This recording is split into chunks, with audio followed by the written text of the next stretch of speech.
Hello and welcome. I hope that you're doing well. In this video, we're going to discuss some of the basics of JavaScript variables and arithmetic. I want to give you an idea of how we can store data inside of JavaScript and how we could do some basic manipulations on that data just using basic arithmetic like plus, minus, multiply, and divide. So let's go into our code and take a look and see. So for a lot of the first part of this section, what I'm going to be doing is I'm going to be just introducing various different syntax components of JavaScript. And then from there, we're going to see how we can actually use it in a web page. So I just want to get you familiarized with the ideas of what JavaScript can do and what things are important in JavaScript and get you familiarized with the syntax and comfortable running the code. And then we'll actually take a look at how we can interact between the HTML and JS a little bit more. So that's the main goal of this. So one of the main things that we could do here is we can actually declare variables, which are essentially different values that can be stored inside of named memory slots. And the way that we declare variables is we use either the var or let keywords. So there's var, and we could give it a name, like in this case, we'll just call mine number 1. And we're going to set it equal to a value. So in this case, I'll set it equal to 1. So that's the main way that we declare variables. We say var, which is the declarator for a variable, number 1, which is the name of the variable, and then 1 is the value of the variable. Now, we can also use the keyword let to declare a variable. I could say let number 2 equal to 2. Right, so that would also work. The difference between var and let is relatively subtle. It's a scoping difference, which means how long the variable actually lives inside of the JavaScript. So essentially, the idea would be that var has a more expansive lifetime compared to let, I believe. But generally, the differences are mostly related to sort of scoping related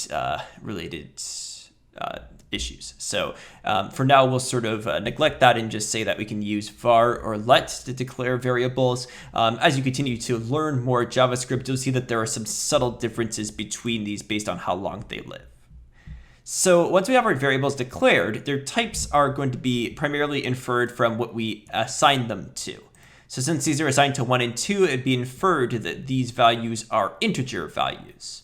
Now there are extensions of JavaScript like TypeScript that actually allow you to declare variable types as well. But for now, we're sort of just limited to declaring the variables in this way. Now, of course, we could declare other things like text. So I can put in like a string, like hello, like this. You can see that I have to surround it in double quotes. That's so that it understands that this is text instead of a variable. So that's something else that we're able to do. For now, we'll just stick with numbers though. So I'm going to set this equal to 2. Whoops. And what I'm going to do is I'm going to alert out the value of adding these two values together. So we'll say number 1 plus number 2. So it shows you how you can actually use the variables, right? So you can just put them into these alerts and that'll add them together and display the result onto the screen. Let's see what that looks like. Of course, I still have my value inside of this button press. So let's refresh the page here. And when I click on this button, you can see it shows 3 because that's the value of 1 plus 2, right? So that's some of the basic ideas of variables and arithmetic. I'll just show you quickly some of the other arithmetic values that we have. We have subtraction, of course. We have multiplication. And then we have division like this. So there are some interesting sort of things about each of these different variable types. One thing that I'll mention here, let's take a look at the result of our division. I'll have to refresh the page, so let's do that. You can see that the result is, of course, 0.5. So one thing that's interesting about JavaScript is that it does allow you to do division using integer values to get a floating point result like 0.5. There's some programming languages, depending on what you're familiar with, that won't allow for that or will give you weird results, but JavaScript is not one of them. We can divide integer values like this without any sorts of problems. So that's just something that I wanted to point out to give you an idea of the different operations that exist. So this generally just gives you some familiarity with the values such as variables, as well as the different operations that we can use the variables with. So thank you for watching this video.